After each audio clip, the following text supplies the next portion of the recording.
अच्छा बच्चों, हम लोग पढ़ रहे थे कि बावन की थ्योरी के ऊपर स्टडी कर रहे थे, तो वहाँ पे हम लोगों ने देखा था कि एक्चुअली जब हम लोग ये चेक कर रहे होते हैं कि हम लोग यहाँ पे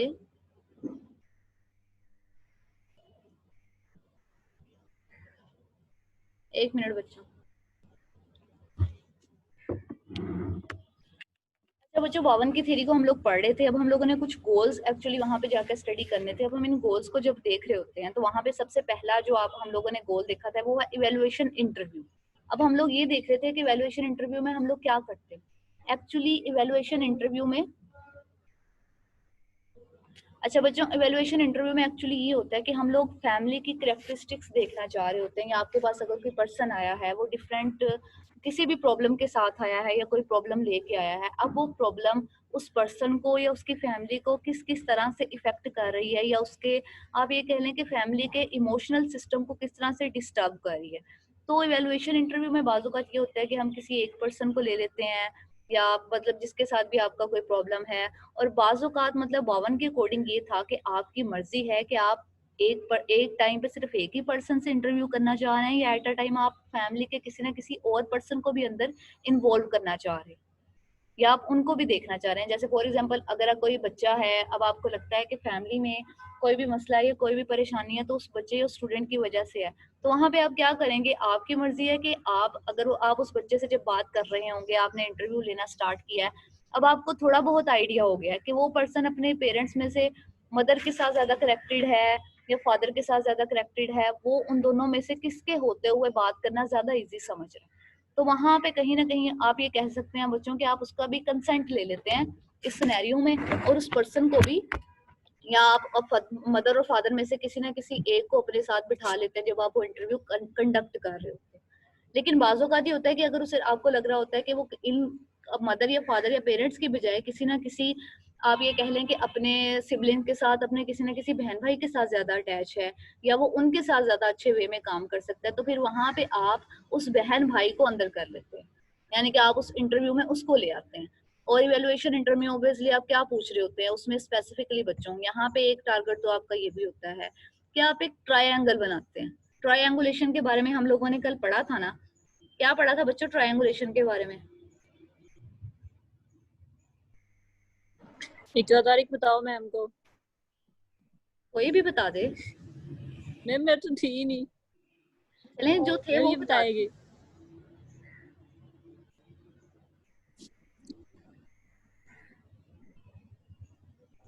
बच्चों कहाँ चले गए, मेरी आवाज आ रही है?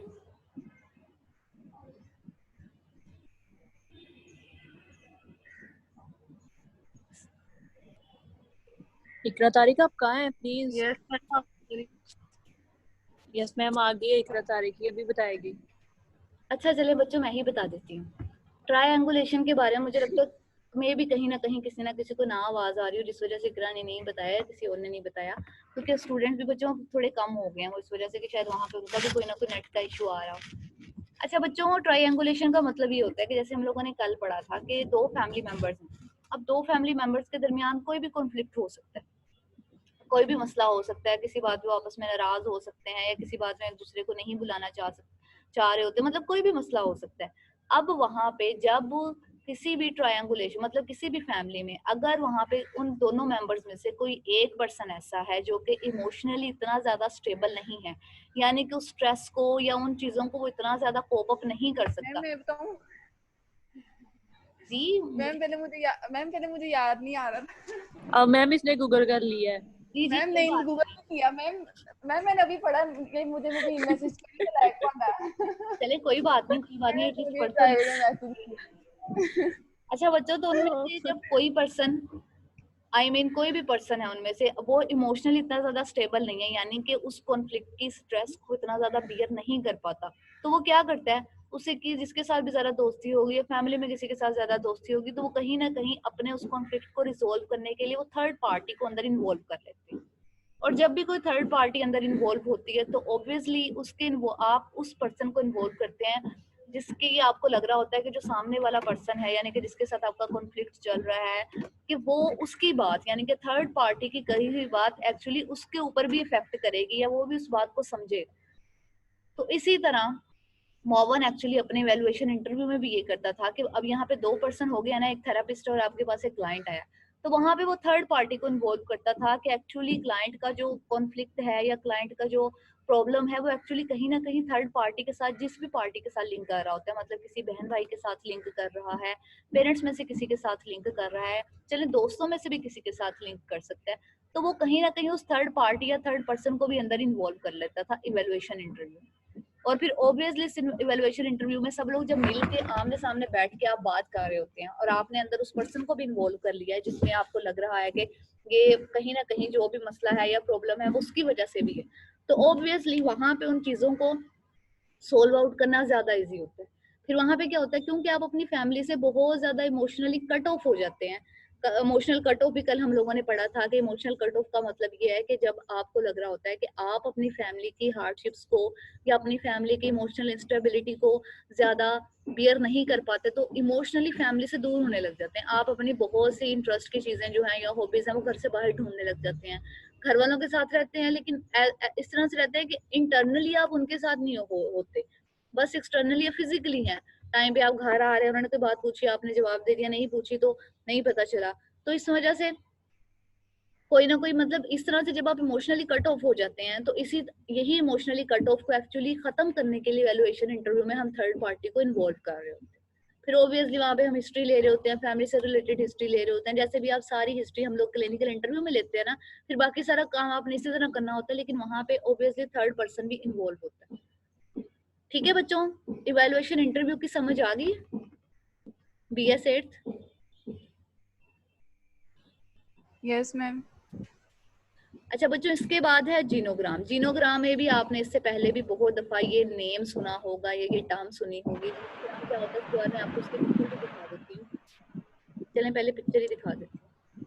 अच्छा बच्चों, जीनोग्राम जैसे अब आपके सामने एक नजर आ रही है, जीनोग्राम आपको नजर आ रहा है। जीनोग्राम में क्या होता है कि हम लोग एक्चुअली, जब आपके पास एक पर्सन आया, उसने आपको बता दिया है कि ये उसके प्रॉब्लम है, चीजों को कर दिया, अब आप उन चीजों को थोड़ा, मतलब ये एक्चुअली बाबा ने आइडिया कंसीडर किया था कि आप बजाय इसके कि चीजों को बहुत ज्यादा लंबा चौड़ा करके लिखें या आप उस वक्त लिख रहे हो, जब आप इंटरव्यू कर रहे होते हैं तो आपके पास इतना टाइम नहीं होता, तो आप क्या करते हैं कि आप उसे एक ग्राफिकल फॉर्म में इस तरह से बनाना स्टार्ट कर देते हैं। ग्राफिकल फॉर्म में और जीनोग्राम में एक्चुअली बच्चों जो सर्कल होता है वो एक्चुअली रिप्रेजेंट कर रहा होता है फीमेल को, और जो स्क्वायर होता है वो एक्चुअली रिप्रेजेंट कर रहा होता है मेल को।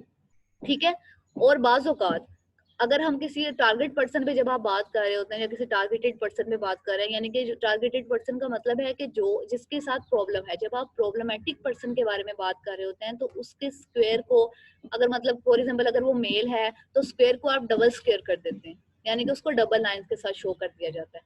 और इसी तरह अगर आप फीमेल के बारे में बात कर रहे हैं, यानी कि आपके पास जो क्लाइंट आया वो फीमेल है, तो आप उसके सर्कल को डबल सर्कल के साथ शो कर देंगे। फिर बाद में इन जीनोग्राम्स के अंदर हम लोग उन पर्सन की, जैसे ये आपके सामने आपको बना हुआ नजर भी आ रहा है, उनकी एज को मेंशन करते हैं। ठीक है, अब यहाँ पे ये एक्चुअली इजी भी इस वजह से होता है कि आपकी जब इंटरव्यू कर रहे होते हैं, चीजें पूछ रहे होते हैं, तो उस वक्त आपका ध्यान यानी कि इधर उधर ना हो या आपका ध्यान किसी और तरफ ना चला जाए, तो इसलिए ये आपके लिए थोड़ा इफेक्टिव वे होता है कि आप जीनोग्राम की मदद से एक्चुअली उनको ज्यादा अच्छे वे में कर सकते हैं और आपको एक क्लियर कट इन्फॉर्मेशन मिल रही होती है। आपको पता चल रहा होता है कि फैमिली में इतने लोग हैं, वो इस तरह से हैं, मतलब एक इलिस्ट्रेशन मिल जाती है और आप बाद में इतना लंबा चौड़ा इंटरव्यू आपको करने की या वो अलग से लिखने की जरूरत नहीं पड़ती। समझ आ रही है बच्चों? Yes ma'am. अच्छा बच्चों, कोई ऐसा स्टूडेंट जो कि अब आया हो लेकिन पहले वाली, मतलब इससे पहले जो हमारी मीटिंग चल रही थी तब नहीं था, क्योंकि मैंने तो अटेंडेंस ले ली थी।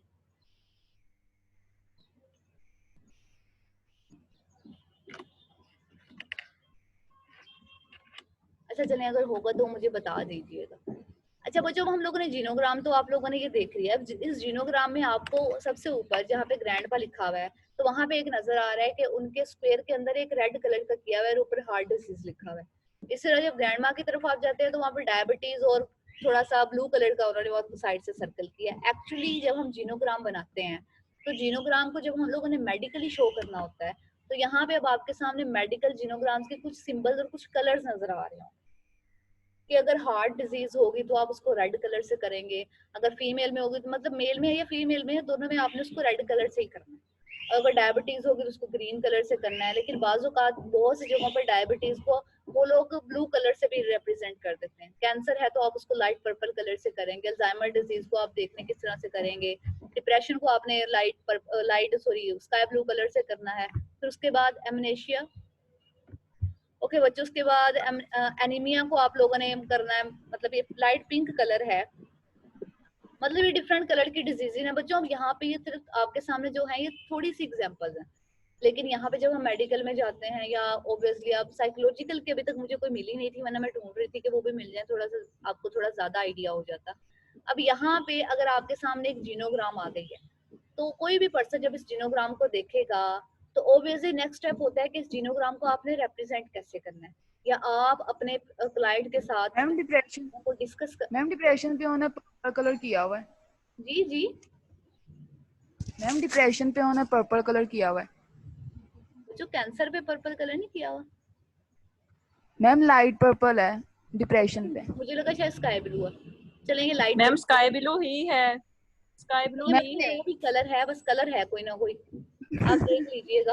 अब इस बात में मत लड़ने बैठ जाइएगा, क्योंकि पहले ही एक तो नो नेट नो अंदर मैम, से कोई ना कोई मसला कर देता है, इससे पहले कि हमारी क्लास बेचारी इधर उधर हो।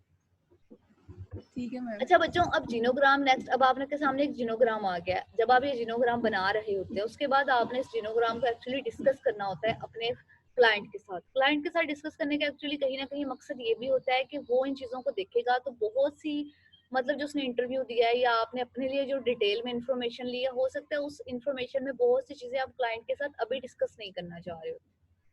तो क्लाइंट को जब आप एक पिक्चर की फॉर्म में दिखा रहे होते हैं या समझा रहे होते हैं, तो उसके लिए ये चीजें थोड़ी ज्यादा इफेक्टिव होती है, वो इन चीजों को ज्यादा अच्छे वे में समझ सकता है। उसको ये मतलब आप ये कह लें बच्चों कि उसका इंटरेस्ट थोड़ा डेवलप हो जाता है इसमें।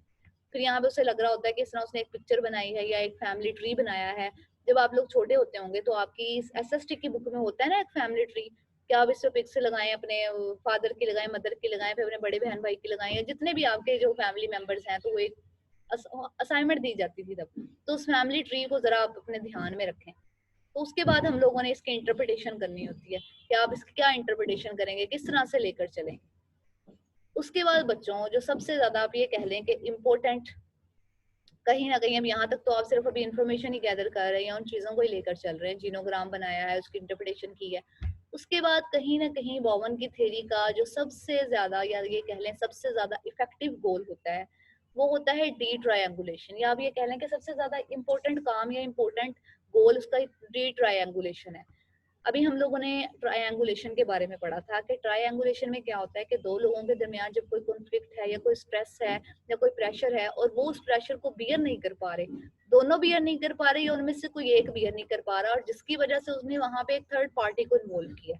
तो एक्चुअली बेसिकली हमारा मकसद ये होता है कि हम उस ट्रायंगल को डी ट्राई करें। क्यों करें, उसे तोड़ दें, यानी कि उन दोनों लोगों, मतलब जिनके दरमियान भी कोई कॉन्फ्लिक्ट था, उनके कॉन्फ्लिक्ट को रिजोल्व करके उन्हें इतना ज्यादा, आप ये कह लें कि आहिस्ता आहिस्ता जब उन पे आप काम करना स्टार्ट होंगे तो उनको इतना स्ट्रोंग बनाने की ट्राई करें, या इतना स्ट्रोंग बनाएं कि एटलीस्ट वो लोग दोबारा से अगर किसी भी स्ट्रेसफुल सिचुएशन में होंगे, किसी कॉन्फ्लिक्ट में होंगे, या किसी और स्ट्रेस को फील कर रहे होंगे, प्रेशर को फील कर रहे होंगे, तो एटलीस्ट उस प्रेशर को साथ कोप अप करने के लिए उन्हें किसी और पर्सन की जरूरत ना पड़े।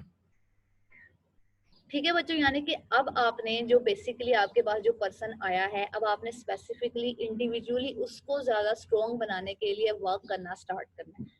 कि आप उसको स्ट्रोंग बनाने के लिए जितना ज्यादा वर्क करेंगे, जितना ज्यादा अच्छे वे में लेकर चल रहे होंगे, उतना ही ज्यादा वो पर्सन भी आपके लिए इफेक्टिव होगा, या वो पर्सन इंटेलेक्चुअली ज्यादा इफेक्टिव होना स्टार्ट हो जाएगा। क्योंकि जब आप उसकी डी ट्रायंगुलेशन करेंगे तो उसके साथ ही साथ बच्चों आपने एक और काम भी तो स्टार्ट कर दिया ना, आपने सेल्फ डिफरेंशिएटेड करना स्टार्ट किया उससे। आहिस्ता आहिस्ता आपने उसके अंदर एक कैपेबिलिटी को अराइज किया है कि वो किस तरह से खुद को, या अब बहुत से लोगों को, या अपने आपको, अपनी फीलिंग्स को, अपने थॉट्स को डिफरेंशिएट करे दूसरे लोगों से। जब आपके अंदर सेल्फ डिफरेंशिएशन ज्यादा होगी तो ऑब्वियसली आपकी फैमिली के अंदर के बहुत से कॉन्फ्लिक्ट, या फैमिली के बहुत से छोटी मोटी बातें हो जाती हैं, या बहुत से कॉन्फ्लिक्ट होते हैं, या सोसाइटी में आपके बहुत से चेंजेस आ रही होती हैं, तो आपके लिए वो चेंजेस या वो चीजें इतनी ज्यादा प्रॉब्लमेटिक नहीं होती। ठीक है बच्चों, समझ आइए अब डी ट्रायंगुलेशन की? Yes ma'am. यस मैम आ गई है मैम, नींद तो भी आ बच्चों गई यहाँ साथ तक ही। तो थी, हम लोगों ने जो थ्योरी पढ़ी है वो हमारे बोवन की थ्योरी है। अगर आप लोगों को मतलब आज की कोई भी बात ना समझ आई हो तो नेट का, जैसे नेट सही चल रहा होगा या हम लोग दोबारा से इसको रिवाइज कर रहे होंगे, तो हम वो सारी चीजें एक दफा दोबारा से क्लियर कर लें। ठीक है, ओके मैम। अब आप मुझे ये बताइए कि अब तक हमें जितने भी कॉन्सेप्ट पढ़े हैं, जितनी भी थ्योरी पढ़ी है, वहां पे कोई भी चीज जो आपको ना समझ आई हो।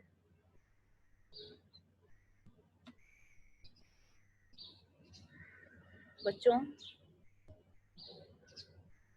मैम आज की तो आ गई है, बाकी तो कल आप थी ही नहीं आयशा, तो आपको समझ के आनी थी। कल तो आप छुट्टी पे नहीं थी। वही मैम, मैं इसीलिए बोल रही थी, मैं 3 दिन से थी नहीं, आज ही आज की तो मैम आ गई है। चले कोई बात नहीं, फिर ऐसा करती हूँ, मैं कल वाला दोबारा से एक दफा बता देती हूँ आपको, बजाय इसके कि मैं नई थ्योरी स्टार्ट करूँ। मैम आपने कितना पढ़ाना है? बच्चों अब ये तो जब तक क्लासेस होती जाएंगी मैं पढ़ाती जाऊंगी। अक्सा, हाँ जी। आगे का दरिया है और डूब के जाना है हम लोगों ने। ज्यादा ही बढ़िया दरिया बन गया ये तो। मैम ने हमें गोते लगवाने हैं। लेकिन चलें जब दिलवा आप तो नहीं है मैम, रोज इतना ज्यादा तो पढ़ाती हैं। मैम पेपर थोड़े में से देंगी ना इंशाल्लाह। क्या दूंगी आयशा, क्या बोले आप? मैम मैंने कहा पेपर तो आप थोड़े में से देंगी ना इंशाल्लाह, आप इतनी अच्छी तो है। इंशाल्लाह। मैम पढ़ाया भी ठीक है थोड़ा मैम, करें। फिर आप पढ़ा लें बस मैम, हमारी तो शर्त है पेपर में आपने कम देना है। बच्चों नहीं मैम ऐसे थक जाती होंगी ना। इस बार ना चीजें सारी चेंज हो गई हैं। अभी तक तो ये भी नहीं पता कि आपका पेपर अब कितने मार्क्स का होगा, वो 30 मार्क्स का ही होगा या 40 का होगा या कितने का होगा, कुछ पता नहीं है।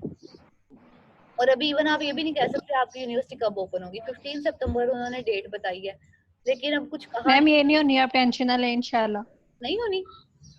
नहीं होनी मैम, लेकिन हमें भी ना ही हो। उन्होंने ये नहीं ना बताया कि हम लोगों ने क्लासेस कब तक लेनी है। अभी तक हमें 15 कहा था, अब ये नहीं पता कि 15 तक की लेनी है या उसके बाद भी लेनी है। मैम मुनज़्ज़ा ने स्टेटस लगाया था कि 30 तक क्लासेस होनी है। 30 क्या मतलब 30 जुलाई? ये जुलाई तक जी। चले फिर 2 हफ्ते आपको ऑनलाइन पेपर हो जाने। मैम सर कैसे तो कह रहे थे कि शायद 15 जुलाई तक क्लासेस है। मैम उन्होंने इंटर्नशिप वाला दिया था ना लेक्चर, तो उसमें उन्होंने कहा था 15 जुलाई तक आपके लेक्चर है। चले कोई बात नहीं है बच्चों, जब तक होंगी आप लोग भी साथ हैं, मैं भी इधर ही हूँ, कुछ ना कुछ कर ही लेंगे। Yes ma'am. Yes ma'am. आपने जितनी भी थेरीज पढ़ी है ना, आप एक दफा इनको पढ़िएगा, आपको जो थोड़ी इजी लगेंगी। मतलब सीबीटी तो ऑब्वियसली आपकी मस्ट है, वो तो होगी ही। सीबीटी के बाद हम लोगों ने फेमिनिस्ट थेरेपी पढ़ी है और उसके बाद हम लोग ये फैमिली थेरेपी पढ़ रहे हैं। चलिए फेमिनिस्ट थेरेपी तो आपको बच्चों आई थिंक असाइनमेंट में भी दी हुई थी। चलिए फेमिनिस्ट थेरेपी अगर मैम फेमिनिस्ट थी जी, फेमिनिस्ट की ही बात कर रही हूँ मैं कि वो असाइनमेंट में दी थी आपको। मैम मुझे लगा शायद फैमिली का है। नहीं फैमिली थेरेपी नहीं थी, मुझे याद है, वो तो हम फर्स्ट टाइम पढ़ रहे हैं। और ऑब्वियसली अगर क्लासेस अगर आपकी उन्होंने एक्सटेंड कर दी क्लासेस, तो फिर हमें एक और थेरेपी पढ़नी पड़ेगी। तो मैम अगर फिर यूनिवर्सिटी स्टार्ट हुई तब हम क्या करेंगे? फिर कुछ ना कुछ तो करेंगे बच्चों, दुआ करें कि यूनिवर्सिटी स्टार्ट हो जाए टाइम पे। मैम यही दुआ कर रही हैं कि अब ऐसे तो कोई समझ नहीं आ रही, ऊपर से मैम इंटर्नशिप की रिपोर्ट्स वगैरह भी हैं, वो भी मैम केसेस कहाँ से हम लोग ले मैम, इधर घरों में कौन मिलता है हमें ऐसे? मैम हमने भी सर कैसर की बना ली, ओ सर सॉरी सर आरिफ ने हमें भी दी थी, तो हमने भी बहुत मुश्किल से बनाई है उनकी रिपोर्ट। मैम हमें तो अब मिली अब है, तो मैम अब तो समझ नहीं आ रही कि अब मैम रिलेटिव्स में कोई भी नहीं है ऐसा, तो ना मैम इर्द गिर्द कोई है मैम, बल्कि इर्द गिर्द का तो पता ही नहीं है कहीं कुछ है कि नहीं। बच्चों आप काउंसलिंग का भी कुछ कर लें, आप सिर्फ सारा कुछ उसका ही करना चाह रहे हैं। मैम कोई मिले मैम तो आप सही, दें तो मैम सही। कोई पेशेंट कोई है ही नहीं। मैंने आपको दी तो हुई है, मैंने तो आपको स्टार्ट में ही मैम आप दी थी। मैम अगर तो आपने लेनी है तो आप कंफर्म बता देना, हम फिर उसके हिसाब से अपनी बनानी स्टार्ट कर दें। बच्चों मैं तो ये कह रही हूँ कि आप रिपोर्ट्स बनाना स्टार्ट कर लें काउंसलिंग की। किसी चीज का कुछ पता नहीं है, कब आपसे ये कह दिया जाए कि आप कर लें। मैम आप फिर एक बार सही तरह बताए ना, फिर ये ना हो कि हम इतनी मेहनत से बनाए और बाद में वो काम ही ना आए। बच्चों काम तो ऑब्वियसली आएंगे। अब आप अगर क्लिनिकल की बना रहे हैं तो आप ये भी बना लें, क्लिनिकल के भी साथ ही काम आएंगे, दोनों इकट्ठी ही काम आएंगी। यस मैम वो तो हमने बना ली हुई है। तो बस फिर आप अब काउंसलिंग की भी रिपोर्ट्स बना लें। ओके मैम बना लेते हैं। ठीक है बच्चों, अब बाकी लोगों को भी मैसेज थोड़ा कन्वे कर दीजिएगा जो लोग नहीं हैं आज। बच्चों कोई मैम मैम रहने दें रिपोर्ट्स को, हमने क्या करना है? बच्चों हमने क्या क्यों नहीं करना, आपको इसके मार्क्स मिलने हैं। वो अगर आपने क्या कहते हैं उसे क्लिनिकल की बनाई है, इंटर्नशिप की बनाई है, तो ये भी मैम मैम हमने किसी की मैम नहीं बनाई, हमें तो कोई मिली नहीं है। हमें मैम ना इंटर्नशिप की हमें सर जैदी ने कोई कोई रिपोर्ट नहीं बनाई। हमें एजुकेशन की मिली थी, उसमें मैम हमने अभी तो लगी ही नहीं है। मैम हम तो सर मैम हम सर जैदी से मैम रोजाना पूछते हैं, लेकिन सर जैदी हमें कुछ भी नहीं बता रहे हैं। मैम इंटर्नशिप की बनाई है हमने, क्लिनिकल की नहीं बनाई अभी। चल इंटर्नशिप की तो बनाई है ना, तो इसकी बनाने की भी ट्राई करें। मैम वो देखिए ना मैम कितने कम स्टूडेंट्स हैं। तो भाई वो मैम थोड़े से स्टूडेंट्स हैं इंटर्नशिप के, वो डिवाइड हुए हुए हैं और कुछ ने बनाई है, आधी क्लास ने मोस्टली नहीं बनाई। अब और हमने तो एजुकेशन पे काम मैम किया, उसमें सिर्फ तो बिल्कुल भी नहीं थी। जी मैम सिर्फ 10-12 स्टूडेंट्स ने बनाई है मुश्किल से। बच्चों देखिए ना, आपको हमारे को इंटर्नशिप की भी नहीं बनवाई अलग अलग है, और अलग अलग सुपरवाइजर होने की वजह से ऑब्वियसली वो जिन लोगों को काम करवा रहे हैं वो लोग काम कर रहे हैं, बाकी हो सकता है थोड़े दिन बाद वो बाकी लोग भी आप लोगों को काम दे दें। Yes ma'am ma'am. आपके 4 केसेस ही लेने हैं, आप ये दो जी ना जी बच्चों 4 केसेस ही लेने हैं। मैम दो ना। तो बच्चों जब आप वो रिपोर्ट्स बना रहे हो तो आप काउंसलिंग की रिपोर्ट्स भी बनाना स्टार्ट कर दें। मैम हम मैम कोई भी हमें ना नहीं बना किसी ने पकड़ के ना फुट लगा देनी है, क्या ना आप हर एक से पंगे लेते फिर। मैम 4 उसकी बनानी, 4 उसका, कहाँ से इतने ढूंढेंगे। मैम एक तो टाइम इतना थोड़ा है, ऊपर से सिलेबस सब टीचर्स ने इतना ज्यादा सिलेबस दे दिया है, तो हम इंटर्नशिप की रिपोर्ट सब कैसे बनाए? हम हमसे तो सिलेबस ही नहीं अभी तक पूरा मैम हो इकरा रहा। सही से 13 चैप्टर उसके ही हैं हमारे, मैम अमरीन के सब्जेक्ट। 13 मैम चैप्टर पॉजिटिव के हमारे 13। मैम मुझे तो समझ भी नहीं आई देख के कि क्या है। थोड़े कम कर देंगे बच्चों। मैम क्योंकि मिड्स भी इंक्लूडेड है, आपको पता है मिड्स के एग्जाम नहीं हुए, मिड्स का भी सिलेबस सारा इंक्लूडेड है, तो हमारे पे काफी बर्डन है। आप प्लीज रिपोर्ट्स ना लेकिन करें। शहर बच्चों मैं शहर रिपोर्ट मेरी बात बच्चों मेरी बात सुने, मैं शहर हमने तो इतनी असाइनमेंट्स बनाई हैं जो इतनी मेहनत से, हमारा काम भी सारा काम लगा दिया है। बच्चों मेरी बात भी सुन लें। मैं ये कह रही हूँ कि मैं रिपोर्ट्स को आप कैंसिल कर नहीं सकती, क्योंकि वो एक अलग से चीज है। अगर दरमियान में कोई होता है कि रिपोर्ट्स लें या ना लें, फिर मैं ना कर देती, लेकिन वो आपका एक अलग से है कि प्रैक्टिकल के आपके नंबर अलग से होंगे। चलो मैं मिड वाले सिलेबस में से आपको कुछ नहीं दूंगी, उसको हम अलग कर लेते हैं, क्योंकि उससे रिलेटेड तो हम लोगों ने असाइनमेंट्स बना ली थी। चले मैम कोई मुकम्मल कर लेंगे बाद में। हाँ जी, वो बाद में पता तो लगे पेपर में, आप फिक्र ना करें, अभी आप सिर्फ अपनी रिपोर्ट्स बनाने के ऊपर जरा पेपर भी होने हैं कि नहीं पता नहीं मैम, उनका भी कुछ पता तो लगे पहले। केसेस कम कर दें, जैसे अब 4 हैं वो 2 कर दें, खैर है, कुछ नहीं मैम होता। नहीं हो सकते ना। मैम मेरी आप बात कब आई सुनें। हैं? मैम काउंसलिंग को मैम काउंसलिंग का सब्जेक्ट और क्लिनिकल का सब्जेक्ट तो जो सा बिल्कुल साथ साथ ही है ना, तो जी हमें सर कैसे ने तो कुछ भी नहीं दिया। बच्चों सर कैसर भी आपको दे देंगे, परेशान ना हो। मैम मैम उन्होंने हमें इंटर्नशिप का स्टार्ट करवा दिया है, तो अब मुझे लग इंटर्नशिप रहा का है स्टार्ट कर दिया तो ऑब्वियसली वो आप बाकी चीजें भी तो करवाएंगे ही ना। मैम हम तो सर जैदी से फिजिकल का भी रोजाना शुरू करवा रहे इंटर्नशिप हैं। का पूछते हैं, सर कुछ भी नहीं बता रहे हमें। वो जो सर के आई थिंक मैंने ये सुना है कि उनके घर में थोड़ा सा कोई इशू है, कोई परेशानी है, तो इस वजह से वो बात नहीं कर पा रहे किसी से। हमें भी नहीं पता, सर खालिद ने भी नहीं दिया हुआ कुछ। सर खालिद भी दे देंगे जब बाकी सबको दे रहे हैं। तो अच्छा है तुम लोग स्कूल से बैठे रहो। हाँ, मैम अभी एक तो स्कूल से मतलब बैठे रहे, जब वक्त पड़े इकट्ठा ही पड़ जाए हैं। मिला और हम लोग काम करना स्टार्ट कर दें। आए हाय साथ एक ही बार बोलती हैं। मैम एक जो तो मैं हमारे पास आपको घर में टाइम नहीं होता, हमसे एक रोजाना का काम नहीं रोजाना पढ़ा जाता, और फिर हम इंटर्नशिप की रिपोर्ट्स कब जाके बनाए? बच्चों तूने घर बैठ के रोटियां ही तोड़नी होती है, तो काम नहीं कर सकती। रोटियां नहीं तोड़ती भी। अच्छा रोटियां ही तोड़ती है और क्या करती है, काम तुझे भी। मैम अगर आपने बनवानी है तो आप सिर्फ ऑर्डर करें, हमसे सजेशन क्यों ले रही हैं कि आपने बनानी है या नहीं मैं बनानी। आपको ऑर्डर ही कर रही हूँ कि आप बराए मेहरबानी रिपोर्ट्स बनाना स्टार्ट कर दें। अच्छा तुमने मेरे से जरूर और फंसाना है। बच्चों ये आपकी मस्ट है, जो आपका प्रैक्टिकल की चीजें हैं वो हम बिल्कुल भी यस खत्म नहीं मैम। कर सकते, तो इसलिए बस ठीक है मैम, बात खत्म करें। हाँ जी, अभी ये बात खत्म है, बाकी सबको भी मैसेज कन्वे कर दीजिएगा।